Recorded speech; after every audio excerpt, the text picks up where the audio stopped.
30 बच्चों के लाइफ को आप चौपट कर रहे हो और दलालों और पदाधिकारी के घर भरने के लिए बहाली के बाद गोली लगा दो। शिक्षा मंत्री को अपना कुछ बुझे भी नहीं करता है। इतनी बड़े सिस्टम को किसने कोलैप्स किया? बिहार में ही प्रश्न पत्र बार बार लीक क्यों होता है? नमस्कार, मैं हूं निकुल तिवारी और आप लाइव सिटीज देख रहे थे कि सीटेड बीटेड के छात्र जो हैं वो गर्दनी बाग में लगातार धरना प्रदर्शन कर रहे थे। उसी बीच पप्पू यादव आए हैं और बहुत ज्यादा भड़क गए, साफ कह रहे हैं कि शिक्षा मंत्री के पास हम जाके बातचीत किए हैं, लेकिन शिक्षा मंत्री को कुछ समझ में थोड़ी आता। क्या कुछ कह रहे पप्पू यादव, पहले आप वो सुनिए। भैया 2-3 बात समझो, सिस्टम ही कोलैप्स है और कोई भी सरकार, केंद्र सरकार या ये स्टेट सरकार और कोई भी नेता गंभीर नहीं है 14.5 करोड़ बिहार के लोगों के और 140 करोड़ भारत के लोगों के। हम एक बात आपसे पूछते हैं, 6 लाख मेगावाट बिजली चाहिए, अब मात्र 2 लाख यूनिट पैदा होती है, 4 लाख ये कहां से लाएंगे?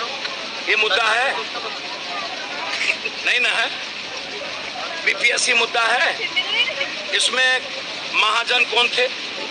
महाजन 4-5 जगह ये रहे। इसके पहले टीचर्स में भी थे, स्वास्थ्य में भी थे, रेलवे में भी थे। आप हमको बताइए, इसके पहले 2-2 बार चेयरमैन बने, इसके पहले प्रोफेसर में आप बहाली का पहले कितना टाक होता था? नीतीश जी या कोई जी? हमको आप एक बात बहुत क्लियर समझिए सर, बेगर बोली के आप नौकरी की उपाय है। एक दूसरी चीज, जब सरकार एक बार कोई एजेंडा तय करती है, उसकी पॉलिसी के बाद आप बिहार के बच्चों को आप वैकेंसी देने के लिए कहते हो, तो बीच में नई पॉलिसी कहां से आ जाती है? बिना किसी नए वैकेंसी के आपको नए वैकेंसी करनी चाहिए, बीच में आप बदलाव नहीं कर सकते हैं। मैं बार बार कहता हूं कि एनबीसीसी रेलवे वाला क्या हुआ, ग्रुप डी वाला क्या हुआ। मैं बार बार कहता हूं कि 13,000 बीएससीसी वाला मामला क्या हुआ, अभी तक आप करोड़ों अरबों रुपया आपने कर ली। आप पूरी इंक्वायरी क्यों नहीं कर रहे हो? आप सीबीआई इंक्वायरी या हाईकोर्ट के न्यायाधीश से जांच करिए, कौन कौन लोग इन्वॉल्व हैं। ये मुद्दा क्यों नहीं उठ रहा है? ये जो बीटी हमारे बच्चे जो बैठे हैं, जिसमें अभी हमारी बेटी ने, बहनों ने कही कि एज रिलैक्सेशन 10 साल इंपॉर्टेंट है। उसके बाद डोमिसाइल मुद्दा सेकेंड उन्होंने रखा है। फर्स्ट उन्होंने ऑनलाइन की प्रक्रिया की बात उन्होंने कही है। तो जब आप किस पॉलिसी के तहत इस बच्चों के लाइफ को आप चौपट कर रहे हो? आर्मी बहाली का क्या हुआ भाई?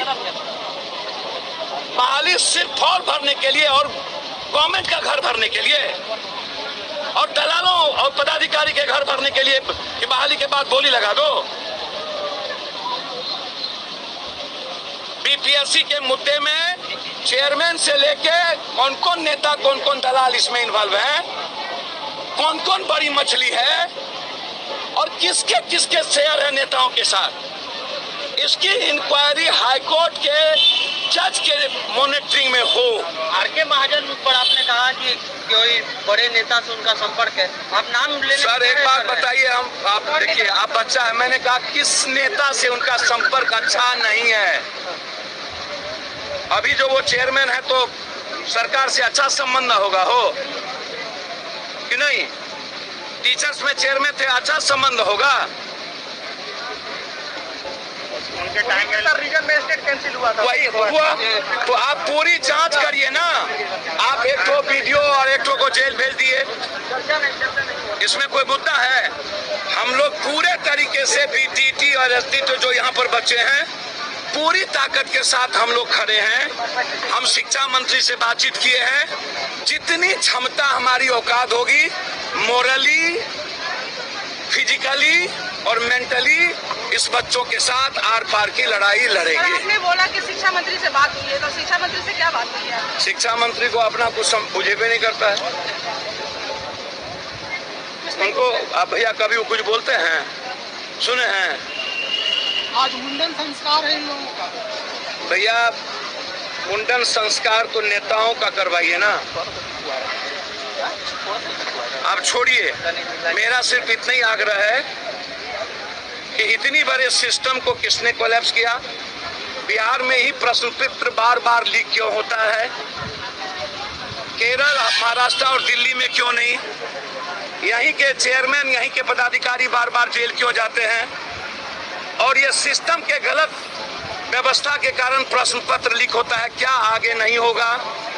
कौन कौन इसमें खोता है, इसकी तहकीक करिए, जांच करिए, और जो बच्चे यहाँ बैठे हैं इसको बैठने की इजाजत दीजिए। हम डीएम साहब से बात करते हैं और इस बच्चों की लड़ाई में हमारी पार्टी और व्यक्तिगत पप्पू यादव इनके साथ खड़े हैं। तो आपने सुन लिया कि पप्पू यादव क्या कुछ कह रहे हैं, पूरा गर्म हो उठे हैं, साफ कहे हैं कि शिक्षा मंत्री को